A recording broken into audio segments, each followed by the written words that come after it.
All right, let's go ahead and get started. Caitlin, if you want to go ahead and share the slides.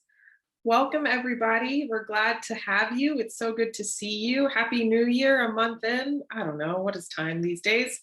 But happy February 1st. This is our first RCPN all-member meeting of 2022. And talking about a deeply complex topic that I think affects most respite programs that we know of. So glad you're here to have the conversation. It's something part of our field that's evolving a little bit, and really interested to talk more about higher levels of care and where respite programs sort of fall into that continuum of care. Before we move into that piece and also sharing some new updates we have and some new resources the Council and NIMARC has, we have a few housekeeping items. So here's a quick preview of what our agenda is today. And then most importantly, I am really thrilled to share that the NIMARC team continues to grow. For those of you who've been involved with the council for a long time, you know that just a short, year and a half ago, we didn't have a respite team. It was a team of one. And now we have added 3 staff, and our newest staff who's joining us today is Krista. Krista, I want to invite you to unmute and introduce yourself, please.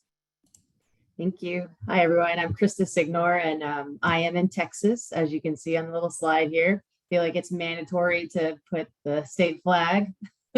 So I'm in Texas, in Houston, Texas. I've also been in permanent supportive housing, and I worked at the COC in Austin for a while on the Housing for Health team, and I'm also a recreation therapist. So I'm super excited to be here and super grateful for the opportunity to join you all. Awesome. Thanks, Krista. It does seem like a binding contract if you live in Texas that you have to acknowledge that you live in Texas.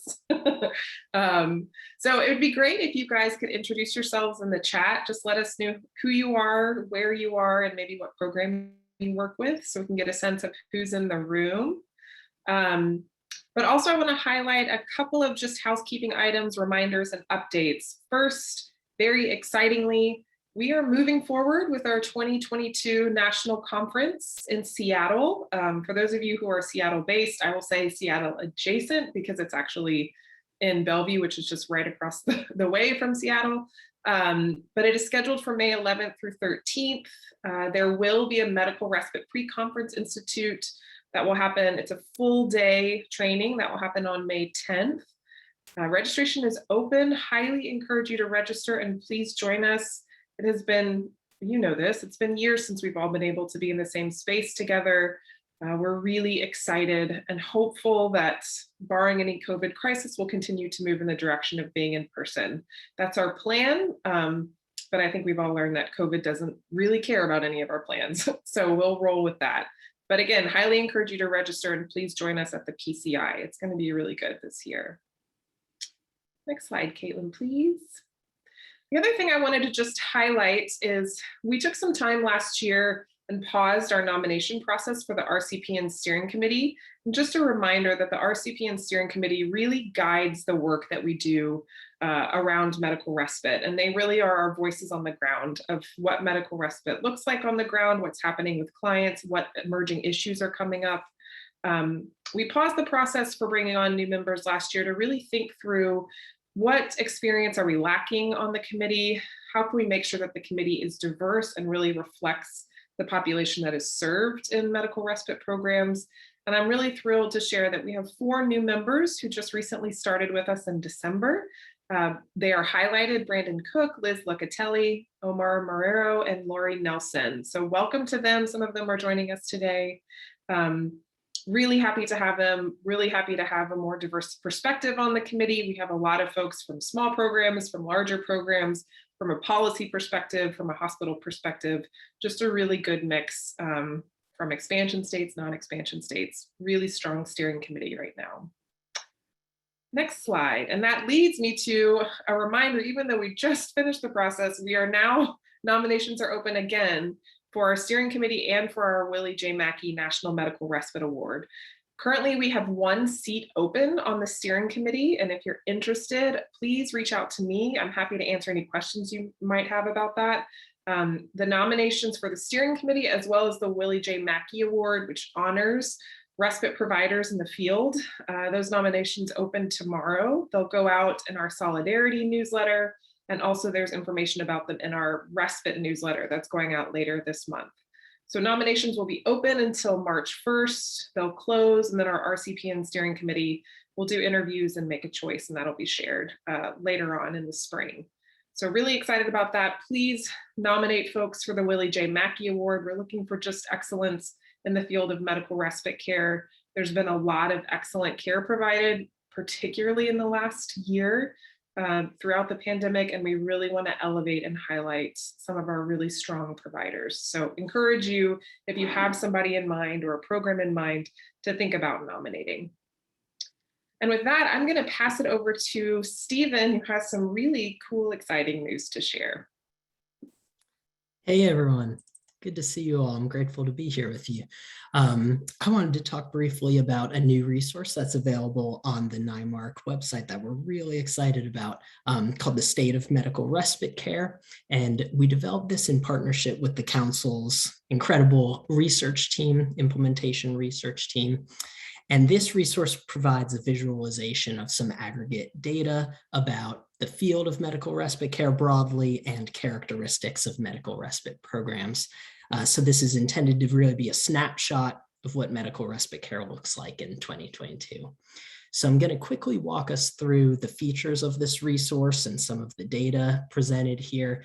And then afterwards, say just a few words about how we hope and envision that this resource will be used and the significance of it, and how we hope it will be a benefit to you and your programs and your communities. So we'll be sure to share a link in the chat box because there's a lot of information here and it's interactive, and we really encourage you to go in afterwards on your own time and take some time looking through this information. I'll add before jumping in that this data isn't completely perfect. It's self-reported data from programs, primarily collected through the program profile form submissions for the medical respite directory. So we're somewhat limited by the response rates that we received, but we are really hopeful that we're just going to continue on an ongoing basis to make this information more and more complete. And as we build and strengthen relationships with programs across the country, to really maybe even explore some more in-depth data that we can collect and improve on this resource. So you can find this on the NIMARC website under the resources tab right here. And it's divided into 3 primary sections. So this first section really focuses on national data about programs. So how many programs exist, where are they located? We also have when were they established, showing the growth over time. So this map here is individual programs that you can interact with. You can toggle between different options. I'll add most of these graphics here are interactive. So if you hover over things, you can get a little more information, including these purple dots that are displayed here that give some extra context about the data. So as you can see, there's 133 total programs that we're aware of, which is up from 117 at this time last year. As I said, this is growth of medical respite care over the last 10 years. You can switch to overall time, so from 1985 to current day. And we also highlighted a few programs that we're aware are going to be imminently opening their doors in 2020, and we're excited to welcome them as well. The second section of this is about the operation of medical respite programs. So here we have some data about the range of bed capacity in different programs, average lengths of stay, which is a really common question we receive. You can see that 15 to 30 days and 31 to 45 days are the most common from the information we have. This is the type of operating agencies. So private nonprofits, health centers, hospitals, so on. We also have information about the kinds of facilities that medical respite programs are hosted in. Shelter-based and standalone were the 2 standouts there, but you can hover over here and explore in more detail. We get lots of questions about funding sources for medical respite care, so we wanted to make sure we highlighted that as well. Hospitals were the top funding source reported by programs, followed by private donations and foundations. local government, MCOs, and this won't surprise anyone on this call. The majority of programs braid together multiple funding sources in order to support their program. And the third section is about the services that are provided in medical respite care. We get a whole lot of questions about the kinds of clinical staff that are in medical respite programs. So we hope you enjoy digging through this data a little bit, and you can find some more information here on the sides. This visualization here is really about how clinical care is delivered in medical respite to meet the needs of consumers. So whether that's through in-house on-site medical respite staff or through formalized partnerships with other agencies like health centers and hospitals, programs are creative in the ways that they meet those needs and the partnerships that they form around that. And then finally, we highlighted some emerging practices and services in medical respite that there's a lot of interest around. So we show here the amount of programs who can support IV antibiotic treatment in their program, palliative and end-of-life care, programs that offer peer support services, and those that can accommodate families with minor children. And you can get some more information about each of these by hovering there. And then finally, we just have some key components that are shared by all medical respite programs. So as I said, this resource is incredibly practical for us in supporting our work here with NIMARC as various stakeholders approach us with questions about medical respite care. But we really also hope that this will be a very valuable, useful resource for you in each of your communities as well, and that will support advocacy and education about medical respite care, as well as program development, program planning, and quality improvement activities. So before we move on, does anyone have any initial questions or comments about this resource?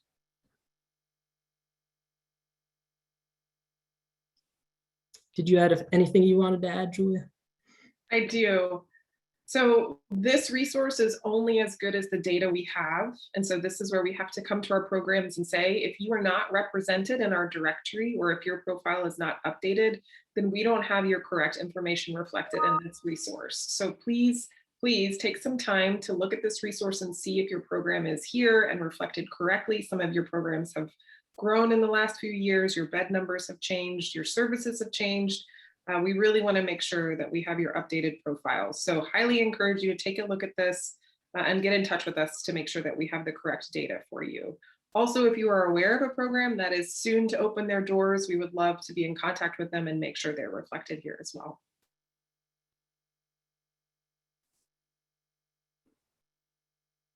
Thanks, Julia. I'll pass it back to you, Caitlin. All right. And if I did everything correctly, we're seeing the right screen. So that's a probably our most exciting new resource, although there's a lot kind of on the docket here. I do want to share just about a couple of the other resources that we have available now on our website. The first is an executive summary of the medical respite literature review. So many of you have maybe viewed this document, and the full document that was published last year was a very brief 35 pages, which is very light reading, I'm sure. But as to help as a resource to supplement that, we have the executive summary, which is a 2-page overview of the findings from that literature review. So another resource that hopefully programs can use for advocacy, you know, if you're putting together a grant proposal, whatever that might be, this might be a document that can help supplement that and really provides a brief snapshot of what's available in the resources for medical respite. We also published this just very recently. This one is pretty hot off the press, the Models of Care document. It's also located in our toolkit. This is our introductory resource regarding models of care. We've had a lot of conversations about this as a field over the past year and a half. One of our most common questions is, okay, but what does medical respite really look like? As we see from the data that Stephen showed, there's tons of variability in different things our programs are doing. So this is a way of helping to start categorizing what might happen in different medical respite programs, what that can look like. And so this can be a tool both for yourself to sort of figure out where we are, where maybe we want to grow or do some quality improvement, but also again to external folks who really don't know what respite is. This may also be another supplemental tool so they can just start to understand what's happening around respite. What I will say is there's a lot more coming to supplement this particular resource. So this is sort of our ground brief overview. There's going to be more coming in the next year to really help programs in figuring out where you are, how to move from one to the next, if that's something you're interested in doing. And just, I think, just really building out and again, helping the world, the field understand what medical respite really is. Our third document, this was actually published back in December, but we haven't really met as a group since then. We have the Identifying Outcomes for Medical Respite Care Programs. So many of you might be familiar with our introductory resource regarding outcomes for medical respite programs, which really helped define and lay the groundwork for what collecting outcomes in respite can look like. This goes into a lot more detail. So if you're thinking about as a program, well, we really want to talk about health outcomes. How do we do that? What are the questions that we ask? What's the type of data that we need to be collecting? This document should help guide thinking through that process. What does the process look like? What are the questions that we can be asking? And what's the data that we can be looking for with that? So this, again, is available on our resource. I would recommend reading the other outcomes document first if you're totally new to this process. And then this is a really nice supplement to that to kind of get into the details. So all of these resources are on our NIMARC website. This is where all of our new publications go. So if you're looking for a resource, please check out our toolkit and our website. And if you're having trouble finding something specific on there, you can always reach out. We're the ones in charge of managing this, so sometimes we can find it faster. So hopefully this will be useful for all of you. And then just sharing a few other events, kind of what's next for some of our publications here. We have a series coming up in March focused on serving people experiencing homelessness in the emergency department. So we're really excited about what this series will look like. The third webinar in the series is actually going to be focused on discharge planning and the role of medical respite care and talking through sort of that relationship. This is going to be geared towards hospital providers, health centers, and respite programs. So if you're interested in joining, we also encourage you to invite your hospital partners, especially for probably that first and second webinar session, although I think we can all learn a lot more about harm reduction, just to help our ED providers be able to serve our clients better, which can make a safer, healthier transition for our clients into respite care. We will, Julia also mentioned this in February, our next newsletter is coming out that will include a lot of links to and information about the nominations, conference, more resources that we have. There's been a lot of you that have been highlighted in the news over the past couple of months, so we'll be excited to share that as well. So look for that in your inboxes. And to be sure that you are receiving that newsletter, please make sure that you're an RCPN member, and that we can find on the website as well. And then just to preview with some publications we have coming up, we're really excited. We're going to be updating some of our clinical guidelines and recommendations for medical respite. So those will be out this spring, early summer. We also have a document about supporting medication and medical respite programs that's coming to you this spring. Really, really exciting. We're going to have a medical respite online course that's going to launch over the summer. There's going to be 8 distinct courses that is helpful knowledge in medical respite care. And these were based on the feedback that all of you gave to us over the past year and all those different polls that we do. It's not for naught. We really do use that information. So some of you all have contributed to these online courses through writing or interviews. And so we're super grateful. We think this is really going to reflect the field and be a helpful resource. And then another publication we have going out is Promising Practices in Behavioral Health, another hot topic and key issue in respite care right now. So again, really hoping that these resources are useful for your programs, improving and then just really reflecting the work that everybody's doing on the ground. So I think that's it for all of our resources, events. There's a lot happening, which is hopefully going to keep us all connected until we see each other in person in Seattle. And I'm actually going to turn it over to Barbara. Oh yes, there's an issue brief Barbara mentioned on partnerships with health centers. That's also coming this spring. So speaking of, I'm going to turn it over to Barbara for our policy update and discussion today. Great, thanks. So I think I'm just continuing under the resource deluge that we've got lined up right at the beginning here. So you can see all of the wonderful stuff that we've got coming out. Along with that, yet another publication that we've done. And a lot of this is to look at the partnerships that medical respite programs have with continuums of care. I want to give a shout out to Beth and Hillary, who I see in the room, who participated in this project.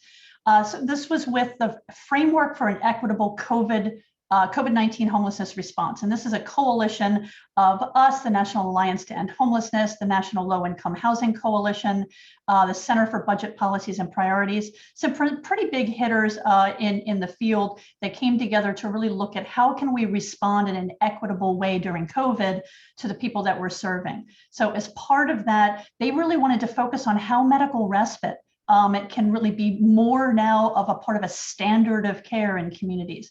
So to that end, we wanted to talk to people who are in continuums of care, talk to those staff and get a sense from them on, okay, what are your thoughts about medical respite care? How do you see these programs? How do you see them fitting within COCs and homelessness services providers? Like, what does this look like from your perspective? What works, what doesn't work? Then what we did was we also met separately then with a number of our medical respite program staff, Beth and Hillary included, along with I think 6 or so of their colleagues, to ask same questions. What works well? What doesn't work well? What are the common tension points in integrating medical respite into continuums of care? So what does this look like at the systemic level? What I'm excited to share is just a little bit. I'll share my screen here. So we published just last month the expanding options for healthcare within homeless services. So what this is the output of what those focus groups were telling us, again, aligning 2 groups about what their mutual perspectives are with each other. And I think, let me see if okay. And so here is basically the big takeaway here is that there's a lot of shared desires. Is that on both sides, if there are sides, but if both sides, everyone thinks that our clients need to get the healthcare services they need to be getting into the housing that they need. So everyone is in alignment there. Everyone's in alignment that they want this to work well together. And then what I thought was really important was that hands down, the continuum of care program staff absolutely were talking at length about the value of medical respite, how much value this brings for them and their programs, how important medical respite is to have as part of your continuum of care. And so I really thought it was important that they validate and that they acknowledge the role and the value that medical respite brings. Now, that said, I think here are some of the mutual frustrations, and these probably come as a surprise to no one on this call. But these 5 areas were where the conversation focused in terms of, where are some common places where people get stuck? Or where are the places where you just have to more thoughtfully work through, how does this work? So admission criteria and program capacity being one. How does coordinated entry and program referrals, how does that work? How do we get our folks prioritized for housing, for example, which is a common priority for a lot of our programs? How are we conducting maybe medical vulnerability and getting more information about what information goes into housing assessments and determining who's most vulnerable as housing resources are allocated on priority basis? And then finally, what are the ongoing gaps in housing and healthcare, and who are the responsible entities here? And I think both of these really spoke to medical respite programs are small players in a big field. And even in this field continuum of care, while often much larger than medical respite, they're still also small players. And so people really saying that, hey, solving homelessness is not within we can't do this just on our own. Like, there's these larger systemic improvements that we need to make, investments in housing, improvements in healthcare. So I think these were the areas that we wanted to have an honest conversation about where people get stuck, but also an honest conversation about where we need to be directing change and action. So with that said, there was also the whole framework to this funding in this project was to look at equity and see about how programs were really kind of shifting the dial on a lot of the disparities that we see, often racial disparities, but just thinking about who gets care and who doesn't get care. And in talking through, it was very clear that people want to do this work, but they're at the beginning of this work and thinking about what this looks like. How can medical respite be doing some benchmarking, some evaluation, and thinking about how do we measure progress on areas that we know are all important. And then finally, thinking about like the way forward. And as I mentioned, everyone acknowledged that this is a problem of inadequate housing and inadequate healthcare. And this is not something that we're often positioned to solve, but we are in a position to be able to do what we can to make the services available, make these relationships available, but continue asking for these big systemic changes. There's solutions in Congress right now that are stuck, that are on the table. The Build Back Better Act right now in Congress, it's currently stuck. That's got significant investments in housing, like the biggest investments we've ever had. It's also got significant changes for Medicaid, which really helps us a lot in getting payment for folks. So we need more advocacy and support from these bigger solutions. But in the meantime, there are things that we can be doing in our partnership, as well as bringing our hospitals and our Medicaid or managed care partners into this work too. And so the report also features a to-do list because, of course, it's not complete without an action steps, but centering on these 6 areas. So how do we build relationships? How are we strategically looking at our funding, which we all know is limited? How do we clarify process for the referrals and for the assessments? And do we really think about like, what's the information we really need locally to make some of the decisions that we're doing, and how do we do that together? How are we making progress on racial equity? And frankly, also, how are we making progress on the advocacy that we need? So with that, also the report finishes just with a spotlight on Yakima. There's a lot of great programs and program partnerships going on out there, but we just focused on what Rhonda Hoff has got going on in her community in Washington, and the relationship that she's developed, not just using a health center model, working with her COC and also her housing authority, but just talking about how they're integrating their outcome measures and how they're all recognizing the value that they bring. I think this was a really good just example to show, particularly communities that don't yet have a program or communities that might be struggling in some areas, to see that there are places where this is working really well. And so with that, I'm going to stop sharing and basically just say how much I appreciated everybody's participation in this project. But we're hoping that this serves as a framework to have these discussions locally with your partners so that you can acknowledge, hey, we're struggling with some of these same issues. It's not personal or unique to this community. Lots of communities are struggling with this area. And I think that that's really helpful, particularly when a lot of this work feels very lonely. When you feel like you're the only one who's struggling to do this in your community. Hopefully this at least puts a broader framework to these being very common tension points. So with that, curious what you all think, if there's any questions here. I see, thank you that the link has been dropped into the chat. And again, just hoping that these can be resources to help move you forward in your conversations.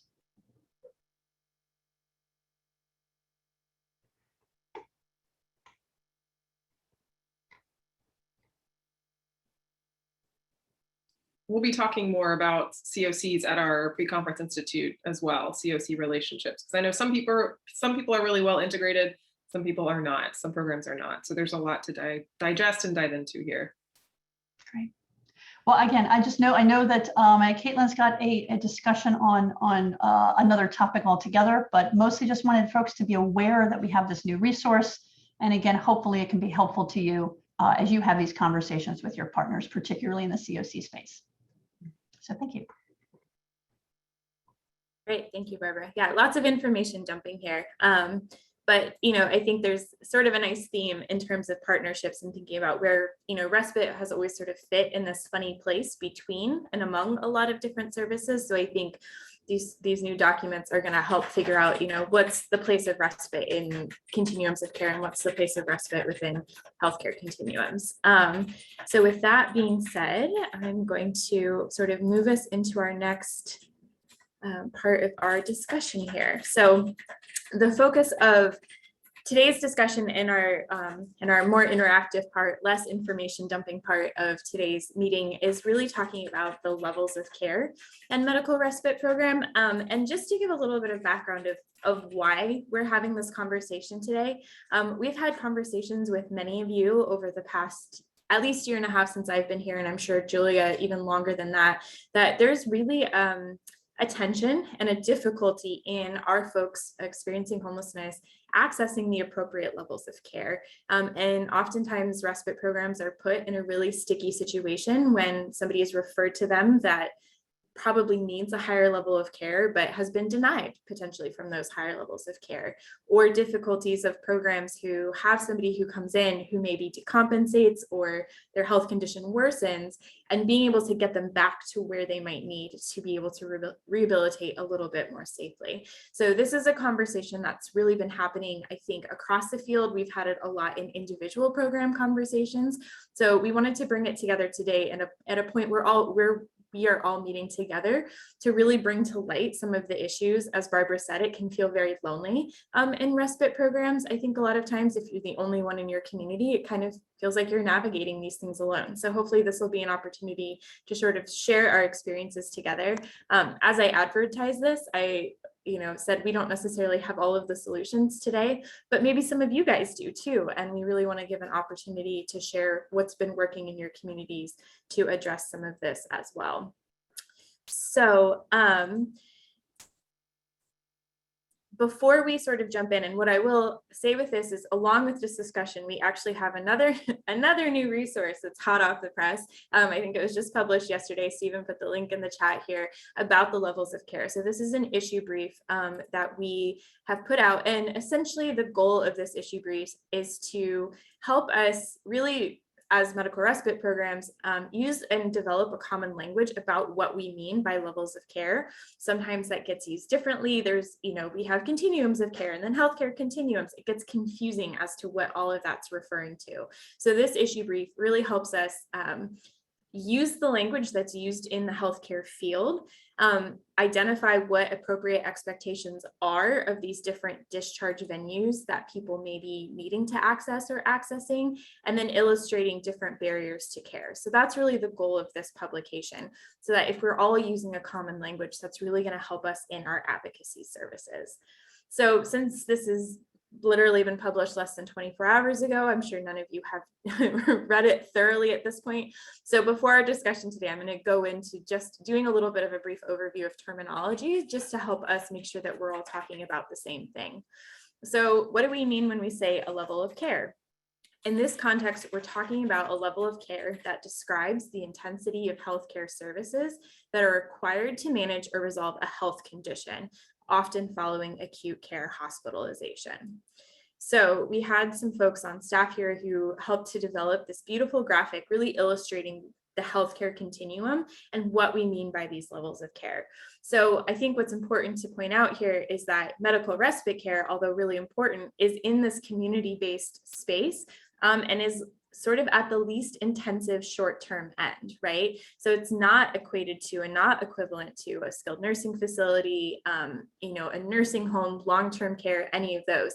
So that helps us identify what our place is, but hopefully will also help external stakeholders understand what our place is as well. So this graphic is included in the document, but just to sort of point out, there's a lot of different spaces where people can go along this continuum. We're going to be focusing on 4 specific levels of care in this conversation. That's also what's highlighted in the issue brief.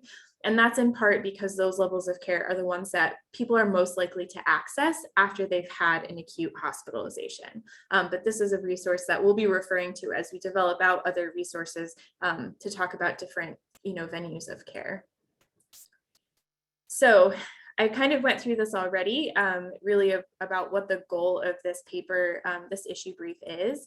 And at the end of it, as Barbara said, it has a little bit of a to-do list. We have some recommended actions for advocacy. Hopefully that will continue to get refined through our discussion today about where we need to go next in terms of advocacy for respite. So these are the four specific levels of care that are highlighted in this issue brief. And again, these were ones that were included because they're most often where people go after an acute hospitalization for a medical need. So this doesn't dabble in the behavioral health sphere at all. This is really focused on the physical medical needs.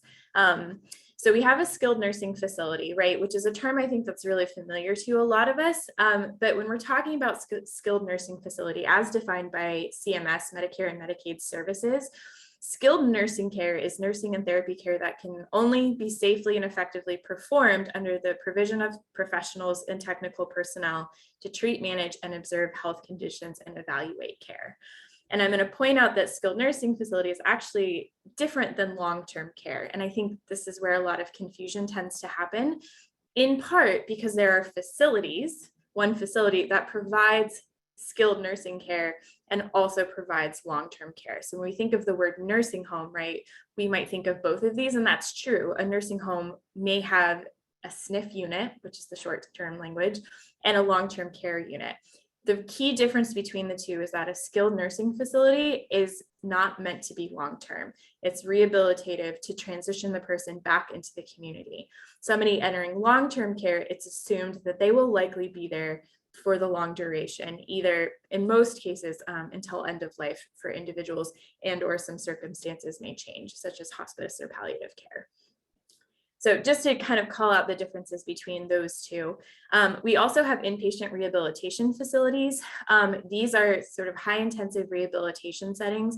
Folks who typically go to IRF facilities are those who've had a stroke, traumatic brain injury, multiple musculoskeletal injuries.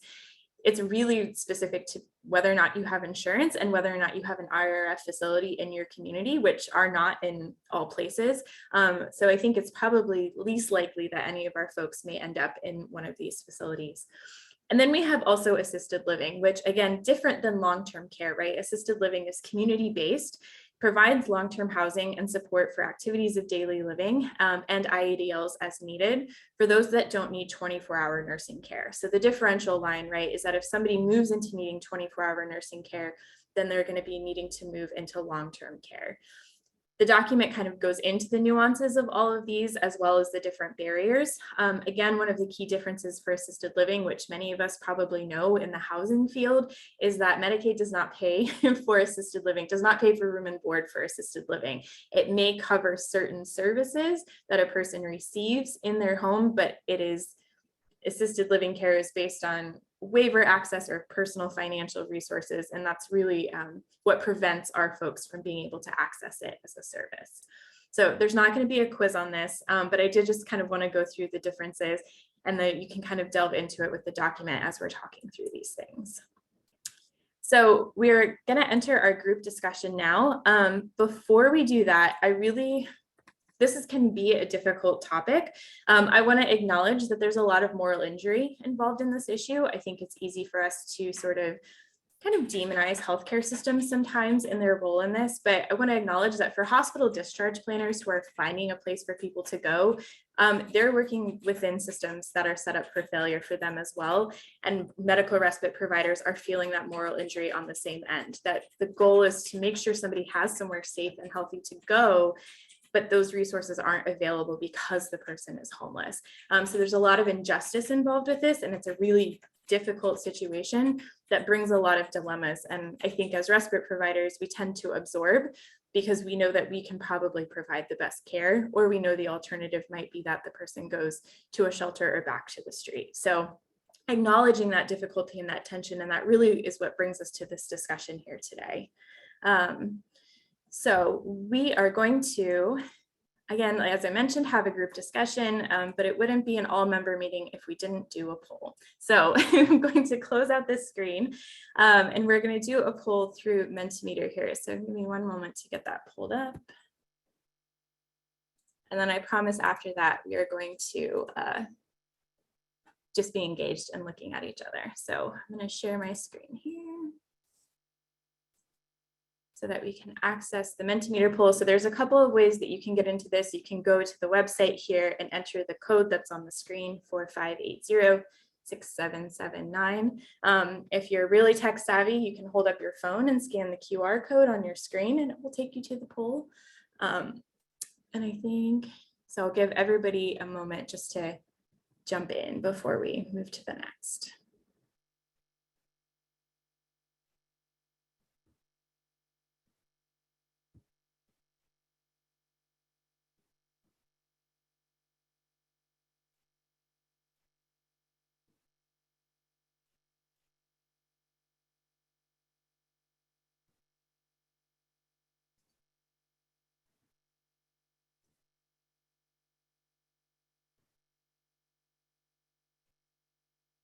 What good participators we have. I'm going to give everybody just another minute to navigate to the poll, and then we'll get started.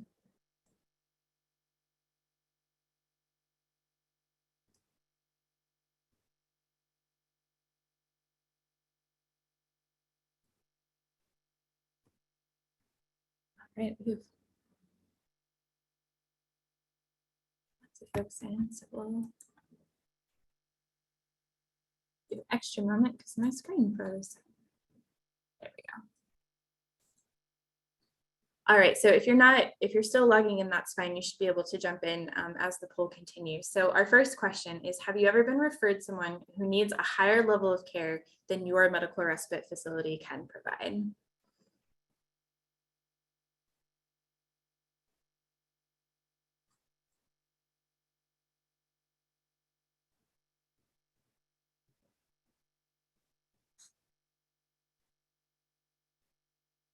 I think this question is an exercise in confirmation bias. And not surprising that I think almost all of you have had this experience. So the next question then is, how often are you getting these referrals for people who need a higher level of care?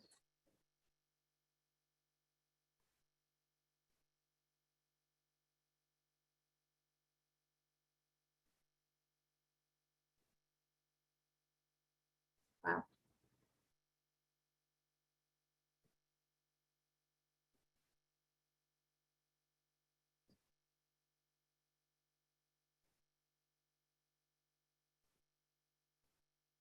This is demonstrating it's a pretty frequent comment if almost half of you are getting weekly, over half of you are getting weekly and daily referrals for folks who need a higher level of care. So then how often do you have the experience of people who decompensate while in respite care? So their condition worsens and they need to be transferred to a higher level of care from the medical respite. So they maybe didn't have that need when they came in, but have transitioned to needing that.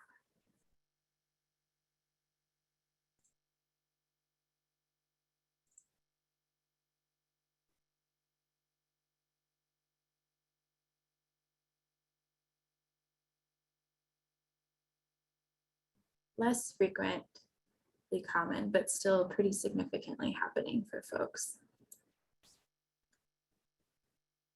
All right, so our next question here is whether or not you can successfully access a higher level of care needed for your clients. So we divided out between skilled nursing facility, long-term care, and assisted living, so you can answer each of those individually on how successful you're able to.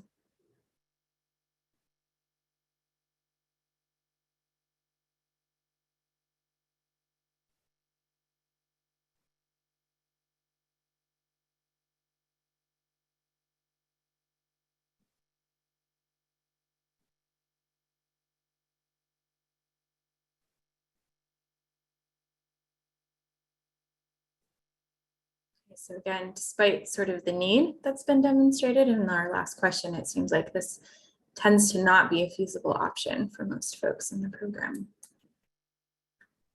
And this is an open-ended question. So what are the barriers that you've encountered for referring people to higher levels of care?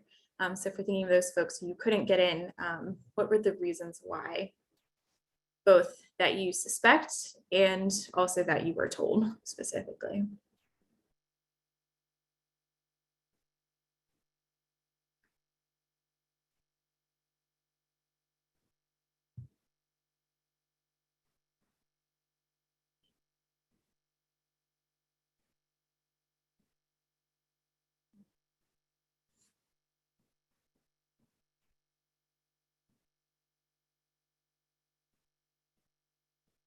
Yeah, bed availability, I think, is a huge one. Was a problem before, but especially after COVID-19, facilities couldn't have as many spaces. They're also feeling the provider crunch, lack of insurance benefits, resources, programs that just won't work with folks experiencing homelessness, lack of income, substance use issues, definitely they can't accommodate or won't accommodate that.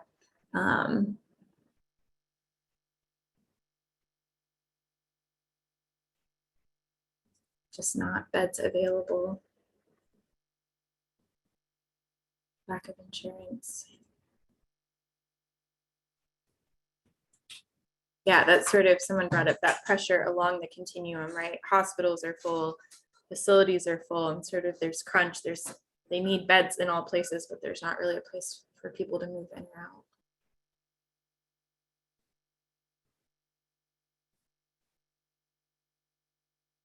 Mental health, similarly to substance use issues, not being able to accommodate that as well. And long wait lists. Too young. I appreciate that someone brought that up. That is one of the barriers we talked about as well, is that, you know, even for folks who are in their 40s and 50s, it's not even considered for them, because these are services typically for folks, you know, who are seniors or older, yet we know our clients have the health needs of somebody who may be considered a senior citizen. All right, I think that's it. Thank you, everybody, for your responses and your participation. Oh, undocumented as well. That's another key one. Thank you for sharing your responses and indulging our poll. But you know, I think this is helpful in a couple of ways. One, to really help us understand what's happening in the field. But I think a lot of you all can relate to the responses that you saw up here, and you know, recognizing that it's not just the facilities in your community that don't accept folks with mental health conditions, substance use conditions, that insurance is an issue across the board, certainly everywhere, but especially for those in non-expansion states. So there's a lot to unpack with this data. I'm going to not share my screen anymore. We're all going to just sort of engage with each other here, and we're going to open up for broad discussion. So please feel free to interact in the way that feels comfortable for you. You can certainly, if you use the raise hand feature, we'll make sure that you have an opportunity to share. Feel free to jump in, and also feel free to type out questions or responses in the chat. We'll kind of be monitoring all of that, because really this is our opportunity to learn from you and from each other. So I'm going to start us off with questions, and we'll sort of see where our conversation goes. Our first question, or my first question for you all today, is what is the level of care specifically that people are needing that can't be met in respite? So what are you seeing on these referrals or problem lists that don't meet your admission criteria? And I will put the question in the chat as well.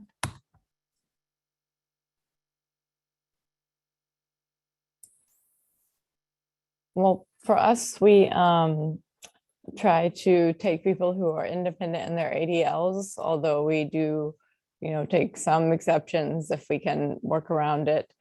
But we have people who decline significantly. They need help in the shower, they need help, you know, they can't feed themselves anymore. And we are not even breaking even, we're losing money with our current rates of reimbursement. So we can't afford a staff member to help this person. So it's really dangerous for this person to be in this position, and there's no one else to take them. And it's a really bad place to be in. We've actually been told by multiple people now, you just discharge to the street and they'll end up back in the hospital. Which seems like a suboptimal plan, and even more unsafe than what you're experiencing in the hospital. Yeah. Omar. Hey everyone. First of all, thank you for all the information. It's very helpful. I am the same as Amanda. We are constantly on a daily basis turning people down because of ADL needs. They are not independent with their ADLs, and it seems like, I don't know if other respite programs are going to the same, but with this new COVID surge, the availability for SNF beds in the system is not there. So we have been filling that gap for the system, the respite programs. And unfortunately, that takes a toll on the staff, you know, and as we are all experiencing, this is not we all are struggling with the staff turnover, and then we're asking them to do even more. So that's why we're struggling the most right now. Thank you. Omar, can I do a quick follow-up on that? What specific ADLs? Is it all of them that you're seeing, or are there some that are showing up more frequently than others that people seem to struggle with? I think the more that we're seeing is people that are able to manage their medication, like we are asking the patients to go out of their rooms and follow like a schedule to take their vital signs, go to the med station. Mm-hmm. Showering is very common that we need to be assisting. And their end result, as I explained with the staffing, is not only that, we need to then cap a team. Here at McGinnis House, we have 8 teams, so we are constantly not being able to fill the caseload of a team because we are just stuck with helping someone that needs assistance more directly from staff. So that also limits our beds. So we don't have the capacity to fill all the beds in respite.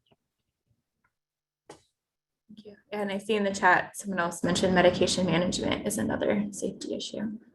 We'll do Amanda and then Brandon. So we're a little bit more of a grassroots program than I think some of the others, but we're struggling. So we allow home caregivers in. If somebody qualifies for caregiving, they can actually come in and assist with that, but we can't even get caregivers. Caregivers in our area are at least 6 weeks out for the processing of that. And if their stay is 30 days, typically, they won't even have caregiving during the time that they're with us. So that's a whole other challenge. It's like there's this resource that we should be able to access to support them in that, and we can't get it within any sort of timeline that makes sense for our program.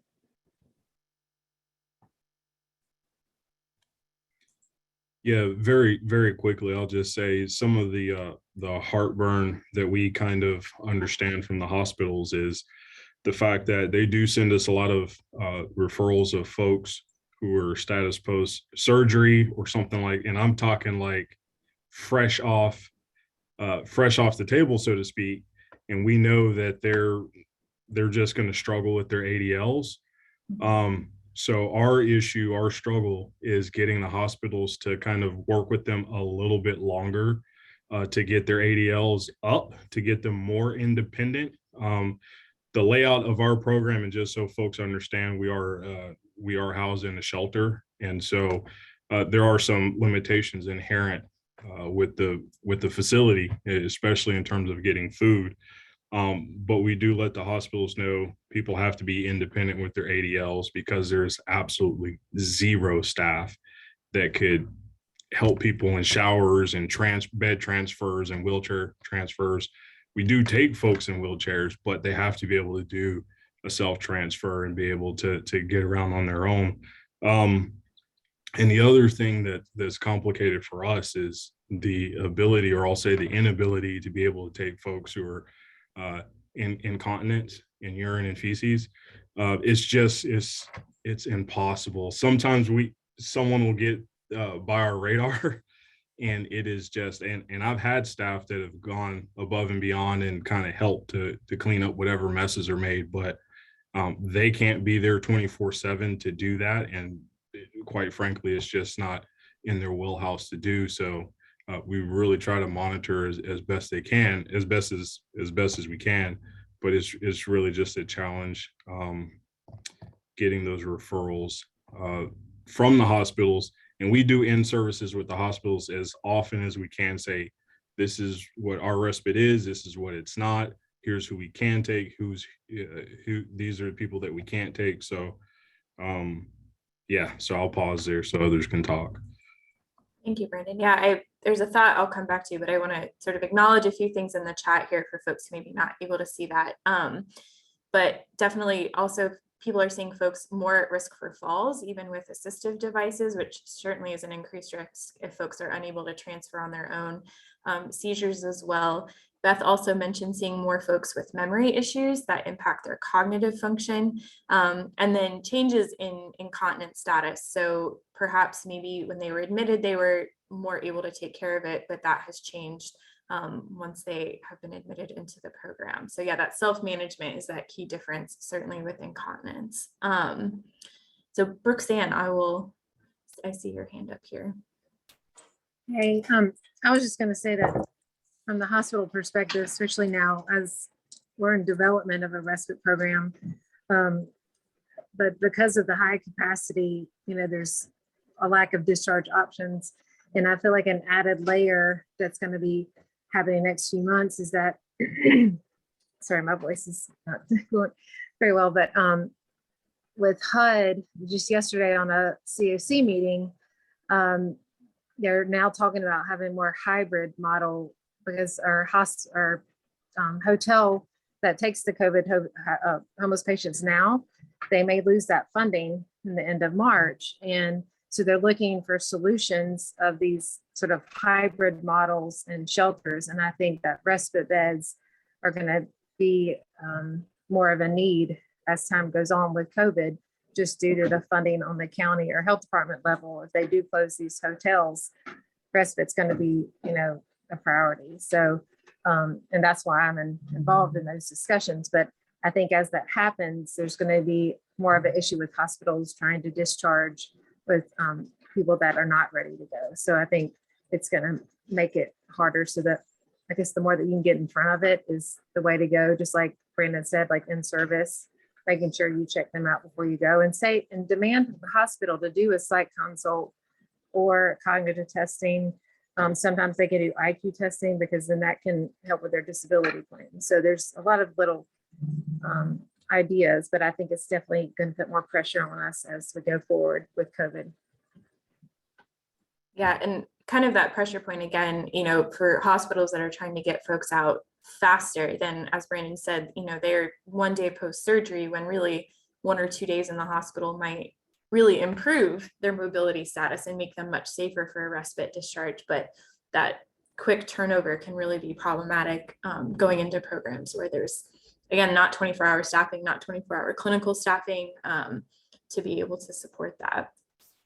And a lot of times shelters have staff that are not equipped to take care of those individuals. So I think a lot of times hospitalists do not understand that. I feel like I say that every day. Brandon. Yeah, if I could just quickly share a story, and absolutely agree with Brooks, and the shelter staff is definitely not equipped in any fashion to do anything above some very minimal case management with folks. If we start leaning on them to try to walk people downstairs and get them to the bathroom, like we're just absolutely sunk. But just to put a very quick story, I promise, on the quick turnaround that the hospitals are asking for, and this is just one example, but this is a consistent example that we have where we're at here in Greenville, is there was a guy, he was already in the shelter, or in the same shelter where the respite is. So we were already kind of expecting a referral to come. He was going in for a neck surgery, and he went, and everything went relatively smooth. But despite our best effort, they discharged him. He went in under the knife, I believe, Wednesday or Thursday. They discharged him Friday that same week. I mean, when we checked on him anyways on Monday, just because it was a little hard to figure out where he had gone and how he had left, because there were some notes that suggested that he left on his own and his son was coming to get him, and it was just hard to track him down at first. So when we got to him, all he had was Tylenol to kind of manage that pain. And, he was obviously upset. But yeah, he was more frustrated with the hospital because he felt like he could have benefited from a couple extra days. and that hospital oversight to get to a better position to be able to move around a little bit better in the shelter. Now, I will say, when we saw him, he was moving a lot better than I thought, but he was in an extreme amount of pain. And, trying to get in touch with the surgeon to prescribe something more just wasn't happening. And even with that, the shelter has their own rules about pain meds and narcotics and things like that. So that's just one example of kind of what I was talking about. Right. And there's, you can in service, but then there's still situations like that happen. And, hospitals, maybe they're trying to hit certain numbers regarding discharge. People are more likely to be discharged on a Friday before the weekend. There are all these factors that piece in, which leads me sort of to my next question in terms of when you're getting a referral, and we've noted that there are folks where these issues are not identified, or they're a higher fall risk than indicated, incontinence issues. I'm curious what notes folks are looking at when they're getting referrals from the hospital, what disciplines. So are you able to access nursing notes, physician notes, OT, PT notes, what you're able to review, what's clear to you, what maybe is not as clear to you in those notes, and kind of how that's been a hindrance or a help. And I'll start with you, Amanda. So we are able to see everything within the hospital system. The nurse that we work with within our program is actually partially stationed at the hospital, and she can see all of that. But we weren't getting enough referrals from the hospital itself, so we had to open up referrals to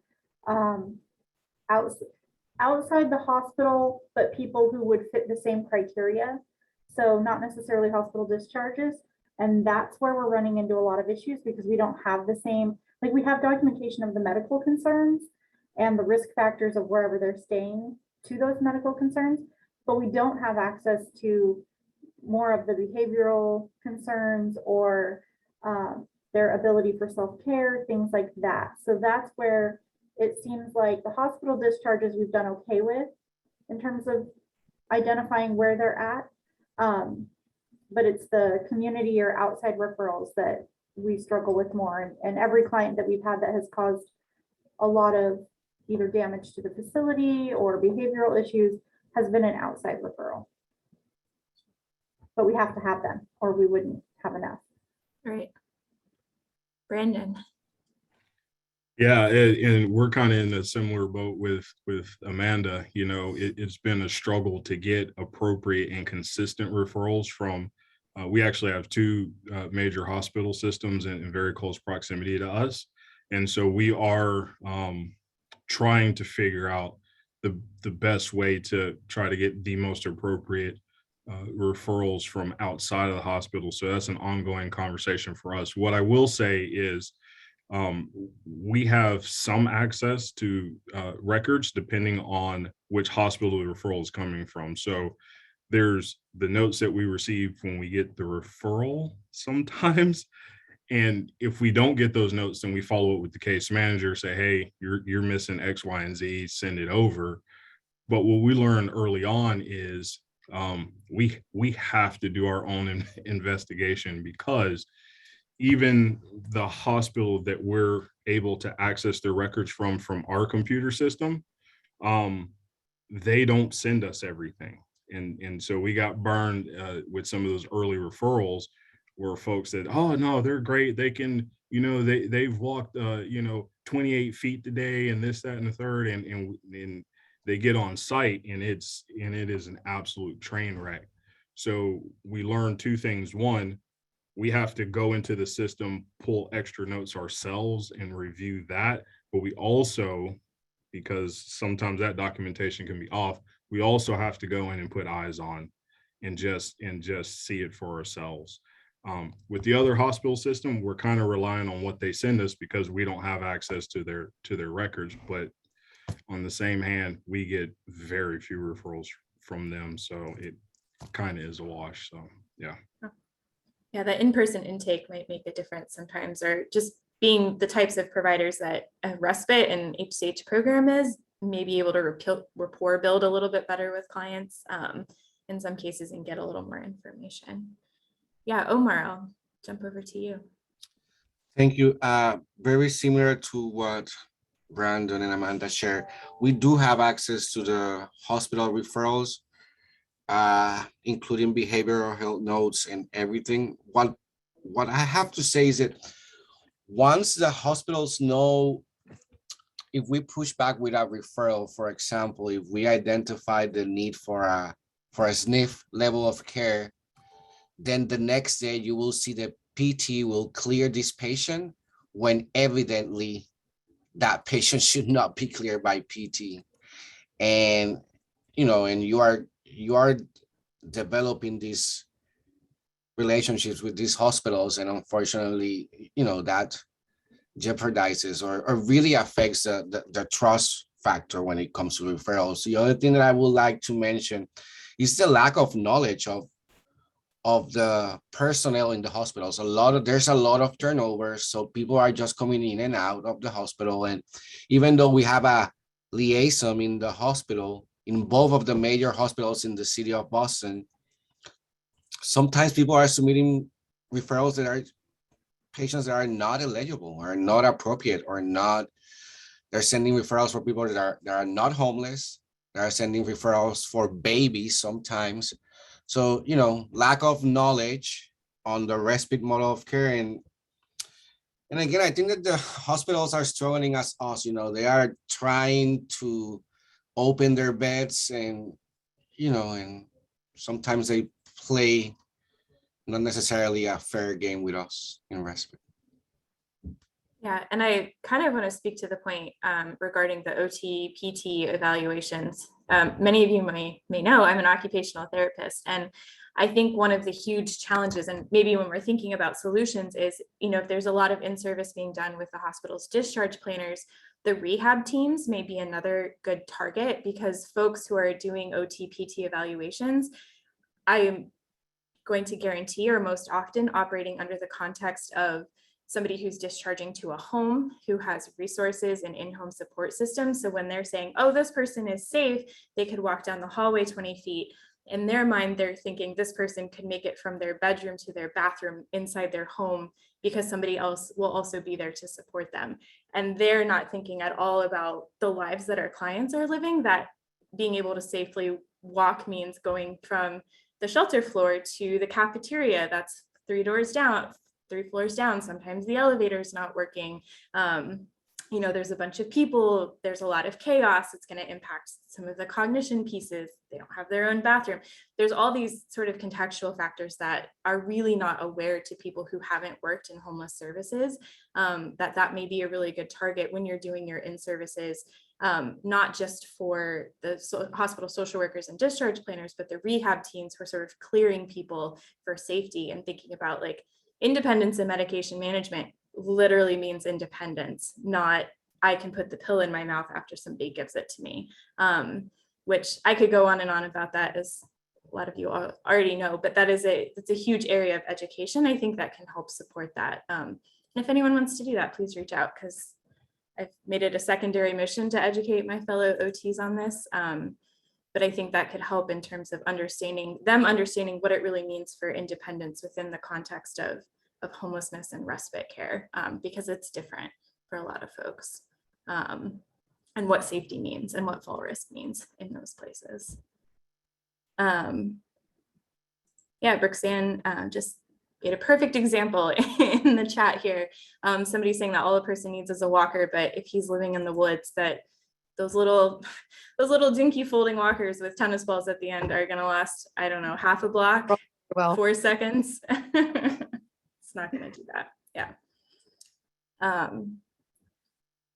So let me see here. So I'm curious if, because we're kind of coming towards the end of our time here, you guys have really shared a lot of really helpful information and experiences with all of us. I'm wondering if there's anyone who has any examples of sort of positive experiences they've had in getting someone to a higher level of care, relationships that you've built in your community that have been helpful in navigating this.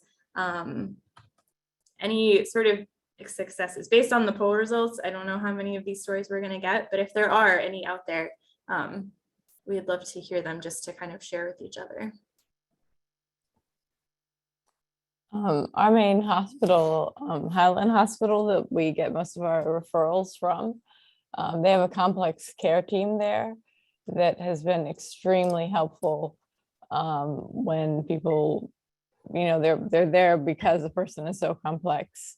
And if they start to deteriorate, they will help us move the person to palliative care, and they get a whole team set up for them essentially. And that has been a great help with them moving to another place. You know, sometimes there's just no place to move them to, which is where we're stuck right now, unfortunately, with COVID. But yeah, I think that the way they have that set up is really, really nice. Yeah, sometimes sort of these specialty care, complex care teams can be helpful just because they can provide sort of a level of medical oversight, even if the person is, you know, in the respite facility for the time being. That extra support can be really helpful. I think in the same way, maybe palliative and hospice care programs in some ways that folks have worked with that. Yeah. I can share a story, a positive one.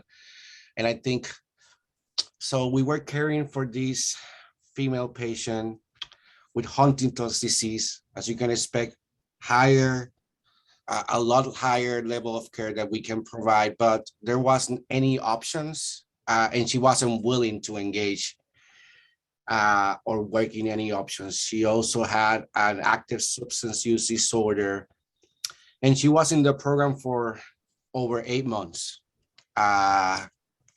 So at that point, we were not billing for her. We were capping 2 teams because she needed assistance to eat and needed for assistance for showering. You can imagine a lot. And she ended up leaving AMA, and we decided to put some limits on what we were going to continue to do. So at that moment, we pushed back. And sometimes what I want to share is that sometimes a pushback can come with a very positive result. And the fact is that we told the hospital no longer we will be able to care for this patient. The hospital finally understand the seriousness of the situation, and they ended up placing her in a long-term care facility where she's receiving exactly what she needs. And we were very happy about that. So again, sometimes you just need to put limits of what you can do and not do. And this is a good example of sometimes you just have to put your feet down, and it was for the benefit of the patient. So yeah, thank you for sharing. Yeah, sometimes I think we sort of acknowledge this in the issue brief that, you know, we want people to live in the community as long as possible, but there are instances where, you know, that higher level of support is what's safest and healthiest for the individual, for sure. All right, and there was a comment in the chat and I was scrolling, I haven't quite found it, but somebody did mention of working with their area council on aging, and our team, when we were talking through this yesterday, also talked about, you know, adult protective services and sort of reaching out to these community supports that we don't necessarily call on. They don't necessarily always understand what's happening around folks experiencing homelessness. But as Omar's example just gave, like sometimes we need to push these agencies and programs a little bit because they have other connections. And, you know, in some ways we're not, you know, Respite's not older adult senior navigation services, right? But social workers working within APS might be aware of some resources that could actually help our folks a little bit. So just being creative, I think, and thinking about some of the relationships that respite programs have and what that could mean for some of these more extreme cases that come through that really need that extra support.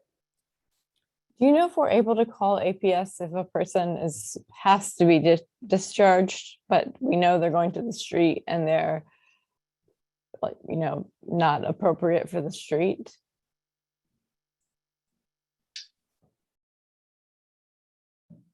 I mean, I think you can call them and have them say, don't call us.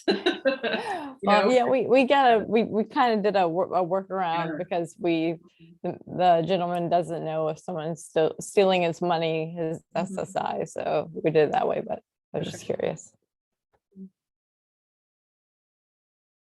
I mean, I think And I will say from past experience, it's a very high threshold to, if you're calling about self-neglect, which is probably the most common scenario if someone can't care for themselves and isn't meeting their ADLs, it's a very high threshold. So go ahead. And I was gonna say that if you have we actually have a really good relationship with a couple staff over at APS, and especially in the guardianship field, because I think a lot of times it's a question of capacity. And if you have someone over at APS that can come and assess on site before they leave. But I know that that's very lucky for us to have that, because I know coming from other counties, it wasn't that beneficial. But I think anytime that you can meet them in person and form that relationship, it'll help for them to come out and assess. And if you have paperwork to support it, or pictures or videos, it can really help with competency. Thank you.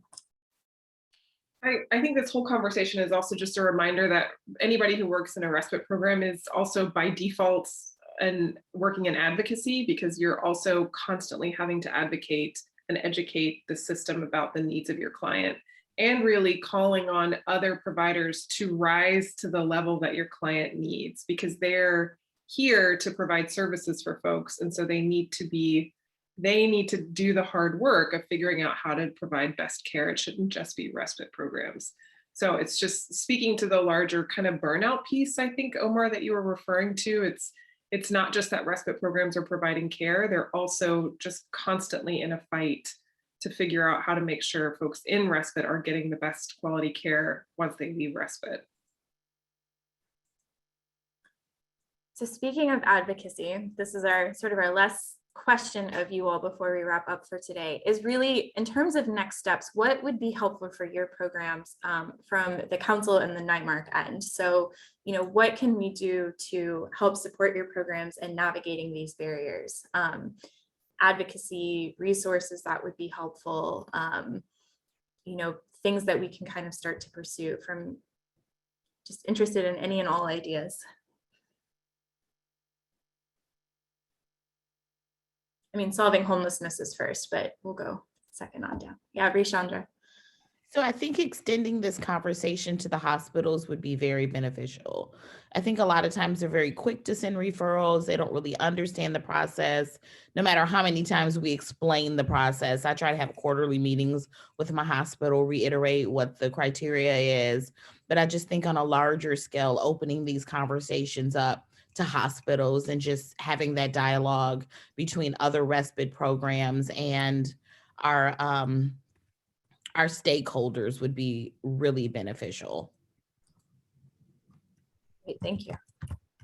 And I'll say from a hospital side, if you do lunch and learns, make sure you bring a good lunch. then more people come. Food is good buy-in. Yeah, I'd like to see maybe some, I hope I didn't just talk over someone, my bandwidth is low and I'm getting a delay here, but I'd like to see the conversation be extended to the continuum of care as well. At least in Cleveland, I don't want to speak for others, and I know that Dennis Bohane has done a lot of research on this, but the population experiencing homelessness is aging in addition to those experiencing accelerated aging. And I just think the question about some of the higher care needs is somewhat related to that as well. And so I just would like to see perhaps maybe getting more conversation and dialogue going among continua of care about aging and homelessness and some of the higher level of care needs. I know CSH just put out a newsletter recently and they were highlighting some supportive housing models that incorporate aging, so kind of getting some of those organizations thinking and talking about this too. Because I think it, definitely we face it, but I think it's kind of happening beyond us, and perhaps, you know, bumping up the conversation could be helpful so that we have more options than a nursing home, you know, because at the end of the day, you know, having someone that's 56 years old exiting to a nursing home, I'm not super proud of, you know. So anyway, thank you. Yeah, no, I think, Beth, you're absolutely right. This is, again, an issue within the permanent supportive housing realm that we've heard a lot about. And in some ways, you know, people are able to access housing, but what happens when they have medical needs and then they lose their housing and kind of go back through that circle, and that, you know, we're seeing people do that get stability when there's a little more support, and then moving into independent living without that support causes sort of this. Or just that the support is not sort of the right support, you know, like I think, you know, the area agencies on aging and some of the traditional senior support services, we don't really see in supportive housing. It's different players. And so it's like this system and nothing sort of connecting them. And so, you know, that's what I would hope that maybe we could, you know, kind of get to, is greater connectivity with what's already there. Yeah, absolutely. Any last thoughts or comments before we wrap up today? Yeah, I just want to say that just having a conversation like this with people who are running programs around the country has been incredibly helpful, because we are the only program in the state, and I was feeling very alone with a lot of these struggles and a lot of these issues that we're dealing with, and just hearing that you all are experiencing like really the same things is really reassuring. Yeah, we're glad you could join us, because yeah, that is our goal with these meetings together, is to be able to come together, because it can feel very lonely being the only one in your state or your city. So yeah, we appreciate everybody coming and sharing your experiences, examples, the difficulties here, and we hope that you'll continue to come to our meetings. We keep our fingers very, very crossed that we'll all be able to come together in person in Seattle. I keep telling everyone I'm going to be in Seattle regardless that week, so I hope to see you all there. So yeah, just as a place that we can all come together and really support each other in this important but difficult work. So Julia, do you have any final thoughts before we wrap up today? Yeah, again, just thank you for your participation, your candidness. This is, again, a difficult conversation for a lot of respite programs. And yeah, I think we certainly have some work to do with NIMARC and you guiding us in that work. So really thinking critically about how we can engage more hospitals on a bigger level to understand these issues. So thank you for those comments. Also, just a reminder, again, I will bring this up forever now. If you haven't submitted a profile for the directory, we really need your information. It's really helpful in our advocacy work and our research. Also, we're going to continue to do these all-member meetings because we want to hear from you. Again, we want to make sure you feel supported and not isolated. I'll get to you in just a second, Brandon. So if there are other things that you're wanting to dive deep on, if you're facing other challenges, other barriers, if you are wanting to talk to other providers about something specific, let us know. You can throw it in the chat now if you have an idea. If not, feel free to email one of us. We're open to whatever feels relevant to you and really relevant to what your clients are facing right now. So even if it feels really niche, I promise it's probably not. You guys are facing a lot of really complex things. Brandon. Yeah, and to speak to what you were just speaking on, and I know we definitely don't have time to talk about it now, but maybe we can generate some discussion about it in the future. Something that we've had to really wrap our heads around it and begin to think about as we're preparing to launch the respite program in a women's shelter. If I don't even know how to word it, but essentially, I guess some conversation or best practices or something around how accepting members of the trans community who are experiencing homelessness into shelters. And mine is probably a little niche because this would be in a faith-based shelter, and having those conversations and trying to move forward with that. Not that we've been able to dodge the bullet so far, and I don't mean to make that sound as negative as it might have sounded, but I know in Greenville specifically, there is a lot more conversation happening in general around the LGBTQ community. And so there is a lot more awareness, and I do expect to see a lot more conversations around that. So that's kind of, I don't know if I articulated it very well, but that's kind of. Yeah, thank you for bringing that up. This is an area that the council is doing a lot more intentional work around. We have a PCI focused around this, gender equity issues. We also have a webinar, I'm glad you said that, on February 11th. We'll send this out in our follow-up email, but it's Foundations of LGBTQI+ Healthcare and Homelessness Terminology, Concepts, and Best Practices. So we can send that out. I think a lot of the concepts really are across all settings. So I think there'll be a lot that's relevant for respite, and potentially a great resource to share. Like, I don't know what your relationship is with some of the folks who work in your respite program, or the shelter staff who work with your respite program, but potentially an educational resource to share with other folks that you think maybe could use a webinar on this topic. But yeah, thank you for bringing that up. I think that's really relevant. Yeah, Amanda. Yeah, just one quick one. I know that we have several people from California here, and we're going through CalAIM right now. And I know there's so many CalAIM, trainings and all webinars and stuff everywhere. But it'd be really cool to have like just a medical respite one. I don't know if people are interested, but I can put my email in the chat box if you are. Yeah, so we did a few meetings in December, just specifically with California-based respite programs, and learned from that we're going to have to do them a lot more frequently. So thank you for bringing that up. Yeah, thank you. Because we're still struggling quite a bit. So I'd love to rollout. Continue to those conversations. So thanks. Got it. You got it. One more minute. Get it in quick. Just kidding. You can always email us. All right. Thank you guys again so much. Wonderful to see you. Take good care. Hang in there. You're doing excellent work. And let us know if you need anything and how we can support your programs. And thank you to Caitlin and Stephen, our new staff, Krista, and to Barbara for helping organize today.